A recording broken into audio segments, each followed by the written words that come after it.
Bismillah. Anna avait succombé. Quand Luc s'était levé ce matin-là pour la promenade à cheval, elle avait grogné, mal réveillée. « Rendormez-vous », avait-il suggéré comme il le faisait chaque jour. Et pour la première fois, elle avait roulé dans la chaleur de la place qu'il avait laissée derrière lui, et elle avait manqué leur chevauchée, son moment favori de la journée. Maintenant, elle regardait distraitement par la fenêtre les jardins qui perdaient leurs couleurs somptueuses, les bois, au loin, qui commençaient à se revêtir de teintes automnales. On était venu allumer un feu dans sa chambre, et elle n'avait rien entendu. Elle devait dormir comme un loir, mais elle dormait pour deux, se rappela-t-elle en excuse sa paresse.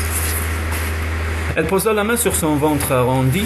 Luc aimait le caresser, en lui demandant ce qu'elle avait fait de sa taille fine. Le bébé occupait désormais une grande place, non seulement dans sa tête, mais aussi dans son corps.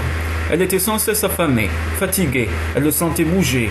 Elle jouissait de chaque instant de sa grossesse avec d'autant plus d'intensité qu'elle avait pensé ne jamais connaître cette joie. Ils étaient à Borden Abbey depuis plus de 2 mois, et elle commençait à vivre libre. Elle commençait à croire au bonheur.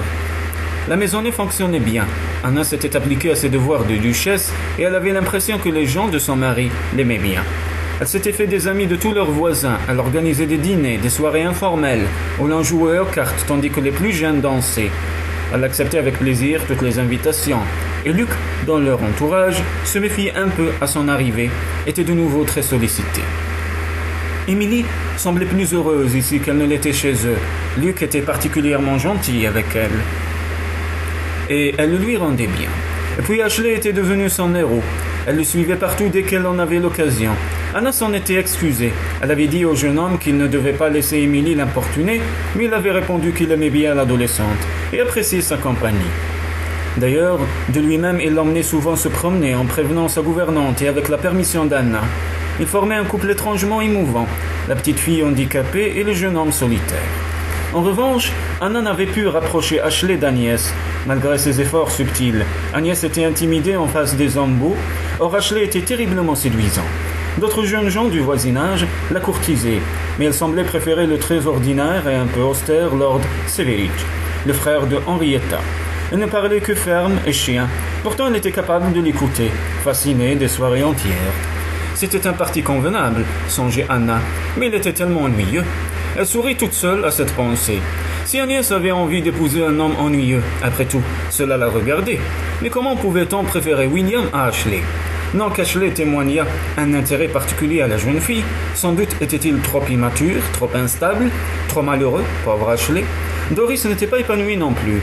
Elle ne communiquait toujours pas avec Luc, bien qu'Anna eût un jour essayé de lui dire que sa sœur ne se sentait pas aimée. Elle se rappelait avec un frisson sa réponse glaciale. Tout cela était bien triste. Heureusement, Doris et Anna étaient redevenues amies. Doris avait même reparlé avec elle de l'incident du Ranelagh, en lui assurant qu'elle n'était responsable de rien. Quant aux relations avec sa belle-sœur, elle n'avait pas changé malgré l'anxiété de Henrietta le jour où elle avait évoqué son mariage manqué avec Luc. Et Anna s'efforçait résolument de chasser le passé de son esprit. Son passé aussi, elle y était aidée par son nouveau foyer, sa grossesse, l'état de bien-être dans lequel elle baignait. Parfois, elle se sentait comme une convalescente qui relève d'une longue maladie. Sa santé morale s'améliorait régulièrement, mais bien sûr, ça ne pourrait durer. Ce matin-là, justement, elle entendit sa femme de chambre dans la pièce voisine avant de la voir sonner. Elle se détourna de la fenêtre quand la jeune fille frappa et passa timidement la tête. « Voici une lettre pour vous, madame. On l'a apportée par messager spécial à vous remettre en main propre. » En effet, Anna avait vu un cavalier inconnu un instant plus tôt, remonter l'allée pour y repartir, sans y prêter d'attention particulière. Il devait déjà être loin. Elle savait, elle n'avait pas besoin de regarder l'écriture sur l'enveloppe pour savoir. « Merci, Penny. Revenez m'habiller dans une demi-heure, s'il vous plaît. » « Cela fait bien longtemps, ma nana, avait-il écrit. « Parfois, je regrette de vous avoir laissé vous marier. Et avec de la patience, nous connaîtrons enfin le bonheur. J'ai appris que vous portiez l'héritier de Harnden. » Anna, la main sur son ventre, ferma un moment les yeux. Elle était glacée. « Néanmoins, vous êtes belle, même dans cet état. Dans votre robe verte de satin, vous sembliez partie intégrante de la nature. Quand vous vous promeniez dans le jardin avant-hier, et le jeune Collins était bouche bée devant vous, en tenue bleue, à la réception de sa mère, l'autre soir. Vous voyez, je ne suis jamais bien loin, mon Anna. » Elle était sur le point de s'évanouir, pourtant ses muscles étaient trop noués pour qu'elle pût s'éloigner de la fenêtre, même si elle avait l'impression que des yeux la guettaient derrière chaque arbre, derrière chaque meuble de sa chambre aussi. N'oubliez pas que je vous ai seulement prêté au duc. Une petite épreuve maintenant, mon Anna. Pardonnez-moi une dette pendante, 200 livres, vous voyez, ce n'est pas une affaire. Il y a un pavillon de garde-chasse à une centaine de mètres des grilles dans le parc de Bowden, avec une grosse pierre sur le seuil. La note sera dessous aujourd'hui. Prenez-la, mon Anna, et remplacez-la par l'argent, avant ce soir, s'il vous plaît. Votre serviteur Bladen. Quelques minutes plus tard, Anna repliait la lettre en tremblant à peine. Elle était habituée à ce genre de missive. Elle avait remboursé tant de dettes de son père de cette manière. Pourtant, elle savait qu'il en restait encore assez pour empoisonner le reste de sa vie. Et il ne s'agissait pas que de dettes, sinon elle prierait Luc de les payer à sa place, même si c'était seulement son frère qui devait en profiter, pas son pauvre père ni ses sœurs. Charlotte était mariée, Agnès et Émilie en sécurité auprès d'elle. Pourtant, elle aurait supplié Luc s'il ne s'était agi que d'argent, et elle aurait sauvegardé sa fierté en promettant de le rembourser peu à peu sur sa pension. Et puis elle pourrait prévenir Victor, qui ignorait tout de cette histoire et s'imaginer que, par quelque miracle, son père s'était mis à jour avec ses créanciers avant de mourir. Victor, lui aussi, rembourserait Luc, dans la mesure de ses moyens. Luc était riche, il ne refuserait pas de lui venir en aide, elle en était sûre. Mais il n'y avait pas que ça. Les dettes, elle en avait remboursé de nombreuses, et presque jamais en espèces. Elle se contentait de faire ce qu'il lui disait. Par exemple, bavarder et briller en société pendant qu'ils volaient à leurs voisins des objets de prix, des joyaux inestimables. Elle charmait des messieurs avec qui ils jouaient aux cartes, montrait un peu trop de son décolleté ou les aguichait du regard afin de les déconcerter pendant qu'ils trichaient et les délester de petites fortunes. Une fois, elle avait même accompagné dans une ville où on ne la connaissait pas pour négocier avec un bijoutier la vente de joyaux volés. Chaque fois, il lui rendait une ou plusieurs reconnaissances de dette, qui servaient souvent de papier d'emballage à un petit cadeau supplémentaire. Le mystère de ces disparitions dans le voisinage n'avait jamais été élucidé. Mais Sir Lewis Bladen avait des témoins, prêts à certifier que c'était Anna la voleuse, et deux d'entre eux disposés à affirmer qu'elle était une meurtrière, qu'elle avait poussé son père dans le vide sur le chemin de ronde. C'était plausible. Tout le monde savait que le comte était au bord de la ruine. On pourrait donc imaginer qu'elle volait pour sauver la famille de la débâcle totale, et qu'enfin, elle avait tué son père afin de l'empêcher d'accumuler davantage de dettes. L'amour qu'elle portait à son frère et à ses sœurs était connu de tous. Aussi ne pouvait-elle se tourner vers Luc. Sir Lewis serait furieux et il mettrait toutes ses menaces à exécution. Luc penserait qu'il avait épousé une meurtrière, une voleuse, et en vérité, elle avait participé plus ou moins à beaucoup de méfaits. La fortune et l'influence de Luc ne suffiraient pas à lui éviter la potence. Anna se retira dans son boudoir. Il y avait de l'argent, assez d'argent dans son secrétaire. Luc avait insisté pour le lui donner, bien qu'elle lui eût fait remarquer qu'elle n'avait aucune occasion d'en dépenser à Bowden.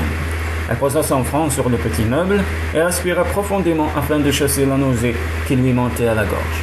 Sa robe verte, elle la portait en effet pour se promener dans le jardin avec Henrietta et Amy, et elle était bien en bleu à la soirée des Collins, où le jeune Cécile l'avait à la fois touchée et embrassée, sous l'œil amusé de Luc, avec son admiration béate. Comment Bladen avait-il su? Anna, résolue, sonna sa femme de chambre, à quoi bon tergiverser davantage? C'était une belle journée où perçait déjà l'air vif et piquant de l'automne. Émilie était dehors, comme souvent. Elle n'avait guère de mal à échapper à sa gouvernante, maintenant qu'elle était presque adulte. Elle était seule ce matin-là, car Ashley était partie rendre visite à des voisins. Elle aimait Ashley plus que son âme, mais elle ne redoutait pas la solitude, car elle s'était toujours sentie aimée, particulièrement par Anna. Elle y songeait justement quand elle vit sa sœur aînée au loin, sortir de la maison. Le visage de l'adolescente s'illumina et elle fit quelques pas dans sa direction. Elle était rare qu'elle l'ait pour elle seule, car Anna se trouvait souvent avec Henrietta ou avec Luc. Émilie aimait bien Luc aussi, pourtant elle se désolait de le sentir si malheureux. Malgré tout, elle était contente que sa sœur ait épousé un homme séduisant et bon. Ashley le trouvait méchant, mais il se trompait. Émilie s'arrêta avant qu'Anna l'ait aperçue, car de toute évidence, elle n'avait pas envie de compagnie. Elle regardait autour d'elle, comme si elle ne désirait pas être surprise, puis elle se hâta, tête baissée, sans profiter de la splendeur du paysage. Elle avait un but bien déterminé, et elle sortait sans chaperon, sans voiture. Émilie fronça les sourcils. Quelque chose dans l'attitude de sa sœur lui rappelait. Elle avait presque oublié. Elle avait vu le bonheur d'Anna qui aimait Luc et allait avoir un bébé. Alors elle avait oublié le désespoir d'Anna, ou elle l'avait repoussé au fond de sa mémoire, persuadée que c'était fini.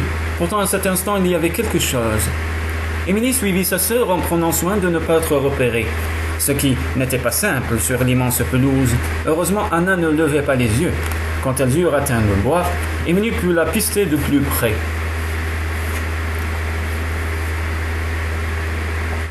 Où était-elle? Elle se hâtait à travers les arbres dans un but bien précis. Pourtant, elle était trop loin de la route pour se rendre au village. Il y avait un vieux pavillon à proximité. Émilie l'avait découvert au cours d'une de ses promenades et s'était dit que cela ferait un abri confortable pour les jours de pluie. Cependant, la porte était fermée et elle n'avait pas osé briser la vitre de l'une des petites fenêtres. C'était là que se rendait Anna, qui eut du mal à le trouver et erra quelques minutes avant d'y arriver. Émilie, cachée derrière un arbre, vit sa sœur avancer en hésitant vers la porte, regarder autour d'elle comme si elle s'attendait qu'on lui tire dessus, puis se pencher vivement pour soulever la lourde pierre qui servait de seuil. Il y avait au-dessus un morceau de papier qu'Anna prit avant de fouiller dans l'aumônière dissimulée sous ses jupons. Elle en sortit quelque chose, s'accroupit de nouveau, puis elle se releva et partit en courant, presque en direction de la maison. Émilie se faisait toute petite, mais elle aperçut le visage de sa sœur pâle, terrifiée. Elle ferma les yeux, ainsi elle ne s'était pas trompée et tout recommençait. Son premier réflexe fut de courir voir ce qu'Anna avait mis sous la pierre, mais la prudence lui ordonna de rester cachée, bien lui en prit. Quelques minutes plus tard, un inconnu sortit du couvert des arbres, se pencha, souleva la pierre et quant à l'argent que contenait une petite bourse de tissu. Enfin, elle se redressa, jeta un regard rapide autour de lui et disparut comme il était arrivé. Émilie, bouleversée, ravala ses sons. Elle était si heureuse ici, Anna également, et voilà que tout recommençait, bien qu'elle n'eût jamais vu l'homme qui venait de rentrer dans les bois. Elle était sûre que c'était lui qui était derrière tout ça, lui le responsable du malheur d'Anna. Émilie l'avait toujours su, sans comprendre pourquoi, alors que tous les autres semblaient l'apprécier. Elle avait besoin d'Ashley tout à coup, de sa main robuste qui tenait la sienne, de sa haute taille près d'elle, de sa protection. Si seulement elle pouvait lui parler, il arrangerait tout, il réglerait le problème d'Anna. Mais elle n'avait aucun moyen de se faire entendre. Luc, comme son frère, aimait la paix qui se dégageait de la cascade dans les bois. Et ce matin-là, comme il rentrait de voir un de ses fermiers, elle fut tentée de s'offrir une heure de détente. Elle s'éloignait à travers les arbres au moment où Anna sortait de la maison. Elle attacha son cheval à un arbre et contempla l'eau, humant l'odeur des feuilles mouillées qui faisaient monter en lui des souvenirs d'enfance. Il fallait absolument qu'il amène Anna ici, avant que la forêt soit dépouillée. Elle adorerait cet endroit et il y serait seul, ce qui leur arrivait rarement en dehors du temps qu'ils passaient dans leurs appartements. Elle tourna vivement la tête au bruit de brindilles brisées. Henrietta s'arrêta net, la main sur le cœur. « Oh, Luc, vous m'avez fait peur, je vous croyais en train de travailler. Vous aussi, vous aimez vous réfugier ici ?» Non, c'était une fois de trop. Luc avait fait l'une des plus tristes et des plus réconfortantes découvertes de son existence. Au cours du mois précédent, il ne l'aimait plus. Il ne restait en lui qu'une sorte de nostalgie de ce qui aurait pu être, et une certaine pitié pour ce qu'elle avait enduré. Il avait chassé de son âme toute émotion forte, avec succès apparemment. Il se contentait avec plaisir de son mode de vie actuel. Non, Henrietta, vous ne pensiez pas que j'étais en train de travailler. Vous m'avez vu et vous m'avez suivi. Elle rougit, se mordit la lèvre. Luc, murmura-t-elle, des larmes plein les yeux. Je vous raccompagne à la maison, déclara-t-il fermement. Elle était pâle dans l'ombre des arbres, et jeune, délicate, ravissante. Pourtant, c'était seulement de la compassion qu'il éprouvait pour elle. Mais vous le ressentez aussi, je le sais, Luc. Vous faites semblant de ne pas avoir de cœur parce que vous ne voulez pas vous avouer que le passé est encore vivant. Pourtant, il l'est.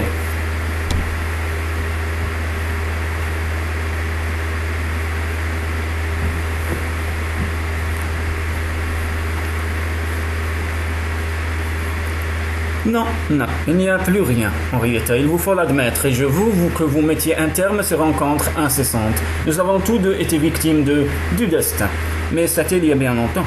Vous me juriez un amour éternel, oui. Elle soupira, chercha sa tabatière, et se rendit compte qu'elle avait oublié. Mais ça ne s'est pas passé ainsi, Henrietta. Des larmes roulaient sur les joues de la jeune femme. Vous aimez Anna, et comment vous en vouloir? Elle est charmante. Je suis certaine que vous n'avez rien à lui reprocher. Moi-même, j'ai beaucoup d'affection pour elle. Lui avez-vous dit aussi que vous l'aimeriez toujours? Ma vie privée ne regarde qu'Anna et moi, Henrietta, dit doucement Luc. Elle se voila le visage de ses mains tandis qu'il restait immobile. Vous avez été plus fort que moi, Luc, murmura-t-elle, et plus sage. Alors je suppose que je dois chercher ailleurs amour et tendresse. J'ai été si seule, vous savez. Je suis sûr qu'il ne manque pas de gentilhomme prêt à vous tenir compagnie, Henrietta. Il y en a un, vraiment. Il sourit, soulagé. Mais ce ne sera jamais vous. Si vous n'aviez pas épousé Anna, je me demande. Non, coupa-t-il fermement. Elle releva le menton. Vous n'oublierez pas que j'ai appartenu à Georges, c'est ça? Sans répondre, il lui offrit son bras. Ils se dirigèrent vers la maison, tandis qu'il menait son cheval par la bride. Comme ils sortaient du bois, ils virent Anna qui se hâtait à travers la pelouse, comme si quelqu'un la poursuivait. Pourtant, elle était seule. Elle les aperçut, mais elle accéléra encore le pas, la tête baissée. Luc fronça les sourcils.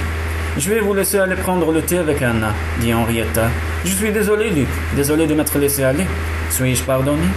Sans attendre la réponse, elle se lança vers la maison pendant qu'il conduisait sa monture à l'écurie. Où avait bien pu se rendre Anna seule? Et pourquoi se dépêchait-elle ainsi? Pourquoi ne leur avait-elle pas souri? Pourquoi ne les avait-elle pas rejoints?